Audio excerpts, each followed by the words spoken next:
I'll treat this as one continuous script and begin with the opening third. You probably imagine a Roman gladiator school as little more than a brutal prison where desperate men trained to entertain bloodthirsty crowds. A place filled with screaming slaves, wooden swords, and inevitable death. It is one of the most enduring images of ancient Rome, but that picture hides the real business. A gladiator school was not primarily an arena of violence. It was an investment company. Every fighter represented capital. Every meal, every doctor, trainer, every guard, every weapon, every contract, and every appearance in the arena had to produce a financial return. The owner was not simply raising warriors. He was managing one of the most dangerous portfolios in the Roman economy, because the fastest way to lose money was not having a gladiator die. It was letting him die before he had earned back his cost. The Romans even had a word for the owner of a gladiator school: the Lanista.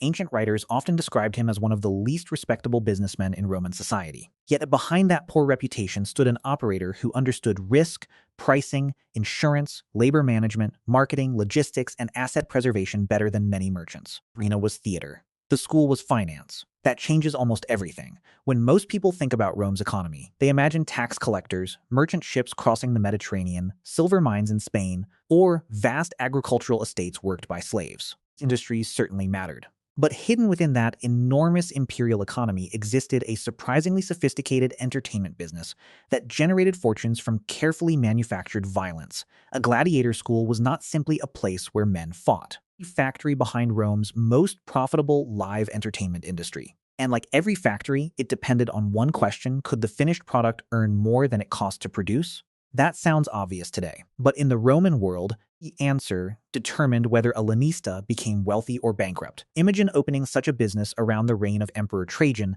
in the early 2nd century AD, when the Roman Empire reached its greatest territorial extent. 60 million people lived under Roman rule. Cities stretched from Britain to Egypt. Roads connected provinces across thousands of kilometers. Grain flowed from North Africa. Silver arrived from Spain. Marble came from Greece. Luxury goods traveled from India and beyond. Itself may have held over 1 million inhabitants, making it one of the largest cities on Earth. Large cities create demand, large populations create audiences. Large audiences create markets. The gladiator business existed because Rome had enough disposable wealth to support professional entertainment on a massive scale. The Colosseum alone could hold roughly 50,000 spectators, perhaps more, depending on the event. That was larger than many modern sports stadiums. It was not filled once in a generation. Gladiatorial games occurred repeatedly throughout the empire. Some festivals lasted days, others stretched for weeks. Victorious emperors organized extravagant spectacles after military campaigns. Wealthy politicians sponsored games to gain popularity before elections. Elite families held contests to honor deceased relatives. Provincial governors copied Rome's example to display status and loyalty. Someone had to supply the fighters. That someone was the Lanista. His business resembled a modern combination of a sports academy, private military contractor, talent agency, medical clinic, prison, hotel, and investment fund. Every gladiator represented an asset whose value changed over time. A newly acquired slave captured in war might cost relatively little compared with an experienced champion. But cheap did not necessarily mean profitable. Raw recruits required housing, food, instructors, guards, equipment, and months, sometimes years, of training before they generated meaningful revenue. During that period, they consumed resources without producing income. Modern investors call this carrying cost. The Romans simply called it business. First major expense was acquiring inventory. Contrary to popular imagination, not every gladiator entered the school the same way. Many were prisoners of war captured during Rome's endless campaigns. Others were convicted criminals sentenced to the arena. Some were slaves purchased through dealers. Surprisingly, a small but important group joined voluntarily. These volunteers, known as octorati, signed contracts agreeing to fight despite being legally free men. Why would anyone volunteer? Because debt could be more terrifying than combat. A bankrupt citizen with no prospects might see the arena as a chance to earn money, achieve fame, or escape crushing financial obligations. Some former soldiers entered after military service. Others were attracted by prize money and celebrity. Ancient sources even describe members of respectable families secretly joining gladiatorial schools despite the social disgrace. That alone reveals something extraordinary. The arena was dangerous, but it also offered economic mobility that ordinary Roman life often denied. Once acquired, the real spending began. A successful gladiator was surprisingly expensive to maintain. Roman physicians understood that a starving athlete was a bad investment. Gladiators followed carefully controlled diets rich in barley, beans, and legumes, earning them the nickname hordearii. The barley men. The food was inexpensive compared with meat, but it was designed to build body mass and endurance. Extra fat even offered a degree of protection by reducing the severity of superficial cuts, making fights bloodier for spectators without immediately crippling valuable performers. Entertainment and economics had become partners. Medical care represented another hidden expense. Archaeological evidence and ancient writers suggest that elite gladiator schools employed skilled doctors. One of the most famous physicians of antiquity, Galen, gained practical experience treating wounded gladiators in Pergamon before becoming physician to emperors. He later remarked that careful treatment dramatically reduced fatalities compared with previous practices. That was no coincidence. Every recovered fighter protected thousands of sesterces in future revenue. If a merchant ship suffered damage, the owner repaired it. If a valuable racehorse broke a leg, the owner summoned specialists. If an experienced gladiator survived a serious wound, the Lanista hired the best medical expertise available. The logic was identical. Capital preservation, training created another enormous expense. Different gladiators specialized in different fighting styles. The heavily armored Murmillo carried a large shield and short sword. The agile Thrax fought with a curved blade and smaller shield. The Retiarius abandoned heavy armor almost entirely, relying instead on a weighted net, a trident, and extraordinary speed. Other classes developed their own distinctive equipment, tactics, and choreography. These were not random weapons. They were carefully designed matchups. Promoters understood that entertainment required contrast. Heavy versus light, shield versus speed, sword versus net. The crowd enjoyed uncertainty, not slaughter. Training therefore demanded specialist instructors capable of teaching precise techniques while minimizing unnecessary injuries inside the school. An injured recruit generated no revenue. A dead recruit generated losses. Principle governed almost every operational decision. Security imposed another cost outsiders rarely consider. Many gladiators remained slaves or condemned criminals. Escapes threatened not only profits but public safety. Schools employed guards, built secure barracks, reinforced walls, and enforced strict discipline. The most famous failure came in 73 BC when approximately 70 gladiators escaped from the school of Lentulus Batiatus at Capua under the leadership of Spartacus. It began as a prison break, became one of the greatest internal crises the Roman Republic had ever faced. Within months, the escaped fighters defeated multiple Roman forces. Eventually, Spartacus commanded tens of thousands of followers, disrupted agriculture across Italy, terrified wealthy landowners, and forced Rome into an enormously expensive military campaign. For the Republic, it became a national emergency. For the gladiator school owner, it began as a catastrophic business failure. Single security breakdown destroyed years of accumulated investment. Even worse, it damaged confidence throughout the entire industry. Because every Lanista now faced the same terrifying question. If trained fighters could escape once, who could guarantee they would not do it again? The Spartacus revolt also exposed something deeper than poor security. It revealed a contradiction at the heart of Rome's entertainment economy. The empire wanted gladiators to become extraordinary killers inside the arena, yet completely obedient outside it. Those two goals rarely worked together. The better a fighter became, the greater his value. But greater value also meant greater confidence, stronger leadership, and more opportunities to resist. Improvement in combat skill increased both potential profit and potential danger. A Lanista was therefore running a business in which his most valuable employees were also his greatest security risk. Modern companies worry about staff turnover. Roman gladiator schools worried about armed rebellions. That is why discipline inside elite schools was relentless. Daily routines were timed, training was supervised, punishments were severe. Successful gladiators lived under constant control because losing one champion could erase years of investment. But unlike ordinary slaves working on farms or in mines, gladiators possessed something rare: brand value. Fighter entered the arena as an anonymous man. Some became celebrities recognized across the empire. Graffiti discovered in cities like Pompeii praises individual gladiators by name. Admirers described their favorite champions as unbeatable, handsome, irresistible to women. Children scratched their names into walls. Merchants sold lamps, cups, and souvenirs decorated with famous fighters. Wealthy Romans collected artwork showing celebrated victories. The arena had produced something remarkably modern: sports stars. And just as today, star power transformed economics. A novice might earn only modest appearance fees for his owner. A champion could command dramatically higher payments because crowds specifically wanted to see him fight. That changed pricing completely. When a magistrate organized public games, he did not simply purchase violence. He rented prestige. Hiring famous gladiators attracted larger audiences, greater public attention, and more political influence.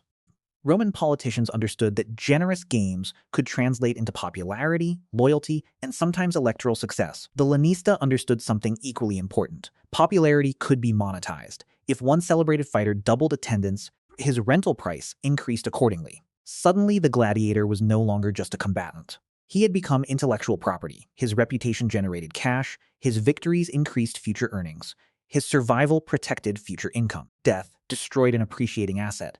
This is why one of the biggest misconceptions about gladiatorial combat refuses to die. Hollywood teaches us that nearly every contest ended with one fighter dead. History suggests otherwise. Training a professional gladiator required enormous investment. Killing experienced professionals every afternoon would have been economically absurd. Ancient evidence indicates that many contests ended without fatalities. Defeated gladiators could surrender, frequently intervened. Sponsors sometimes spared valuable fighters. Even when the crowd demanded blood, financial considerations mattered. Imagine spending years developing an elite athlete only to destroy him after a single disappointing performance. No sensible investor behaves that way. Neither did most successful Lanista. Of course, deaths still occurred. The arena remained brutally dangerous, but the economics favored preservation whenever possible. Experienced veterans represented accumulated knowledge that could not be replaced overnight. Every scar carried marketing value. Every victory increased ticket demand. Every additional season spread training costs across more performances. In business terms, extending the productive life of an asset dramatically improved return on investment. The Romans understood this instinctively. That is also why retirements existed. Many people assume gladiators fought until they died. Reality was more complicated. Successful veterans sometimes earned freedom through the ceremonial wooden sword known as the rudis.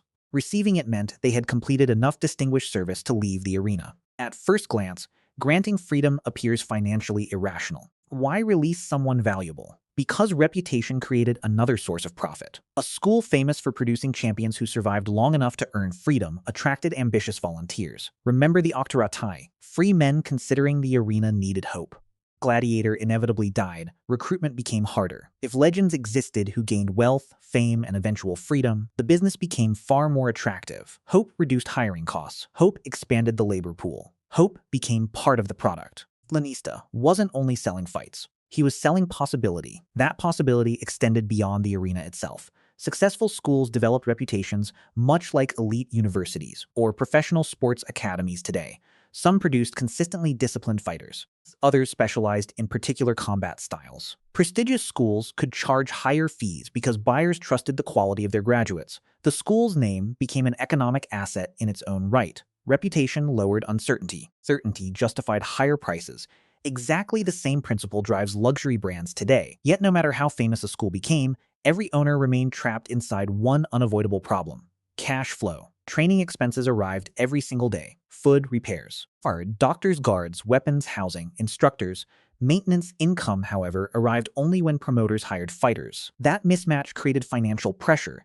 A season with fewer games could quickly strain even successful operators. Political instability created another danger. Gladiatorial spectacles depended heavily on wealthy sponsors. If emperors diverted resources toward frontier wars, if local magistrates faced budget shortages, if economic crises reduced tax revenues, entertainment spending often fell first. The Lanista had almost no control over these forces. His business depended on customers whose priorities constantly shifted. A poor harvest in Egypt could reduce grain supplies. Higher grain prices increased urban unrest. Redirected spending toward food distribution. Lavish games became less frequent.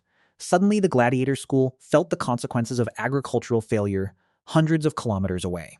One broken link in the imperial economy echoed throughout the entire entertainment industry. That is how interconnected Rome had become. The same roads carrying grain also carried gladiators. The same tax system financing armies also financed public spectacles. Same merchant fleets delivering luxury goods also transported exotic animals for arena shows. Nothing existed in isolation. Even death itself became a financial calculation. If a promoter hired gladiators for an event, contracts often specified compensation for injuries or fatalities. A champion killed in the arena represented a substantial economic loss for the school. Different agreements could require sponsors to pay significantly more if a fighter died than if he merely appeared. This arrangement changed incentives. Promoters suddenly had financial reasons to avoid unnecessary deaths. Owners had incentives to negotiate carefully. Referees had incentives to stop hopeless contests. Behind every dramatic sword strike stood lawyers, contracts, Counting. The crowd saw courage, the Lanista saw depreciation, and those two perspectives rarely matched. By the 2nd century AD,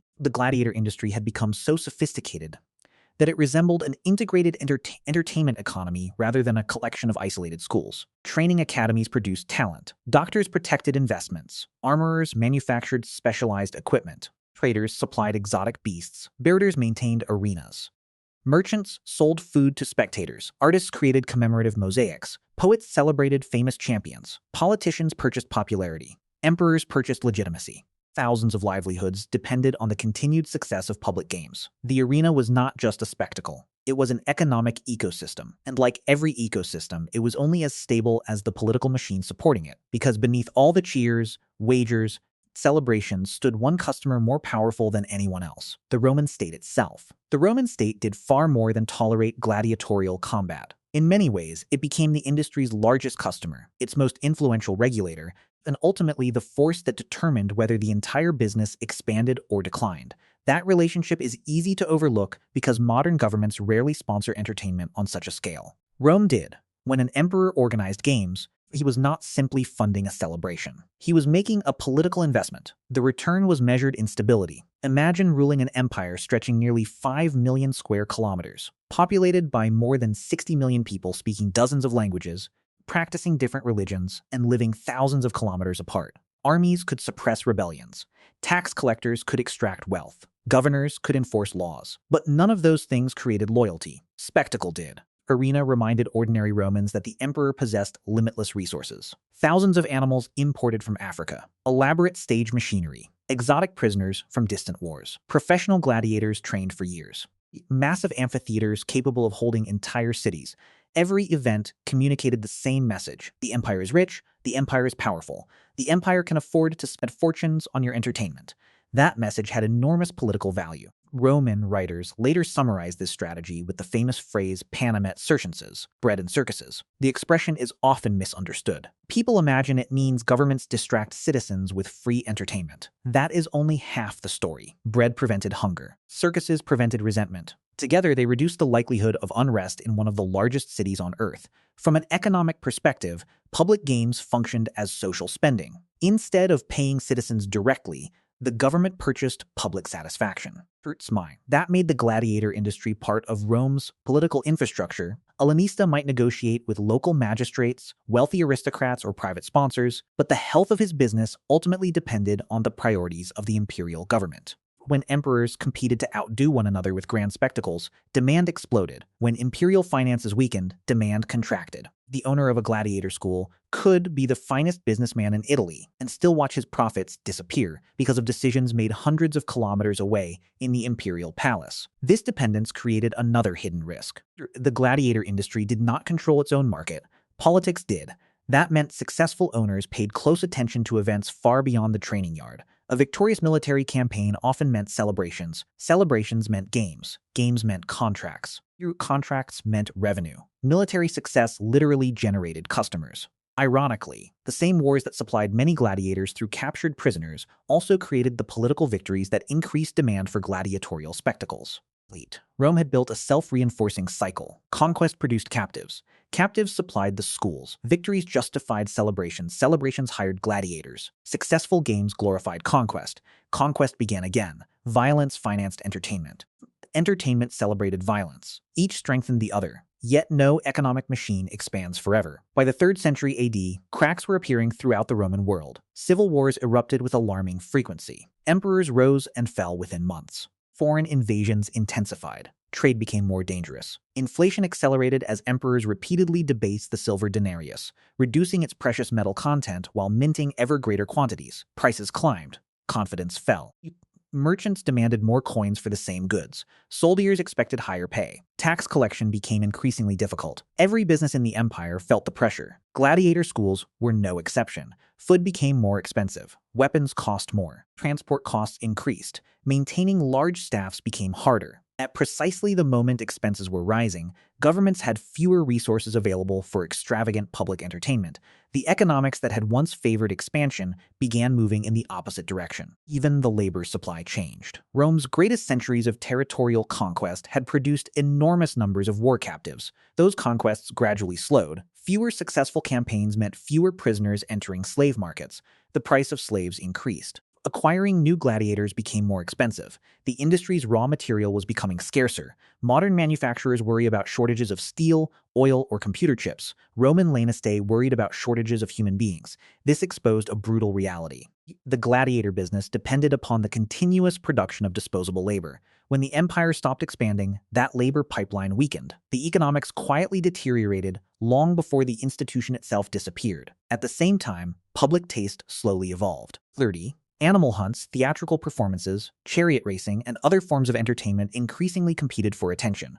Among all these rivals, one stood above the rest. Chariot racing, maintaining a stable of racing horses was expensive. Successful racing organizations could stage events more frequently, build lasting rivalries between teams, and entertain enormous crowds without risking the constant loss of highly trained human fighters. Here, the Circus Maximus could accommodate well over 100,000 spectators. That scale transformed economics. One event could attract astonishing attendance. Fans developed fierce loyalties to racing factions like the Blues and the Greens. Merchandise, betting, celebrity drivers, and repeat competitions generated reliable demand. Compared with gladiatorial combat, racing often produced better returns with lower long-term replacement costs. Competition had arrived. Not every entertainment business survives forever. Then another force emerged that money alone could not overcome: idios. As Christianity spread across the empire, attitudes toward public violence gradually shifted. The transformation was neither immediate nor simple. Gladiatorial games continued for centuries after Christianity began expanding. Some Christian emperors still permitted spectacles under various conditions.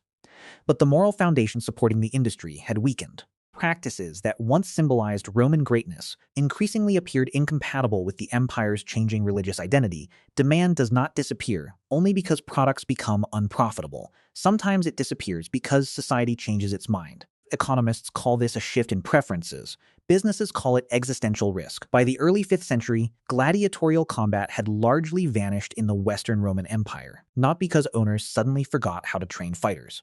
Not because audiences instantly lost interest, but because politics, religion, economics, and culture had all moved in different directions. The machine no longer worked.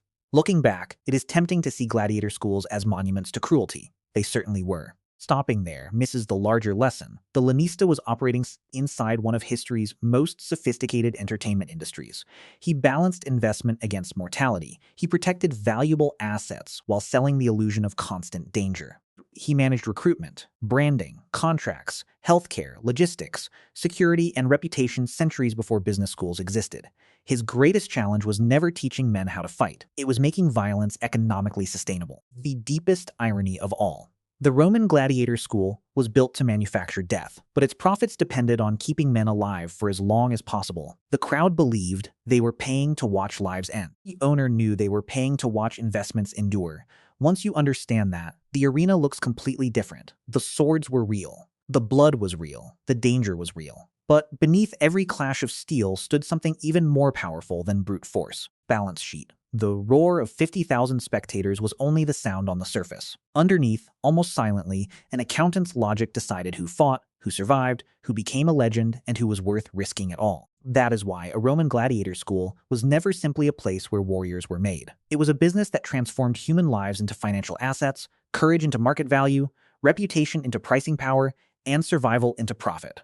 Roman Empire did not build gladiator schools because it loved violence alone. It built them because violence, when carefully organized, professionally managed, politically useful, and economically disciplined, became one of the most profitable forms of entertainment the ancient world had ever created. And perhaps the most unsettling realization is this: the names have changed, the arenas have changed, the weapons have changed. But whenever human performance becomes a commodity, whenever audiences pay to watch carefully managed competition, whenever reputation becomes an asset and attention becomes revenue, the same economic logic quietly returns. The Roman Lanista would recognize that machine immediately. Most people still wouldn't.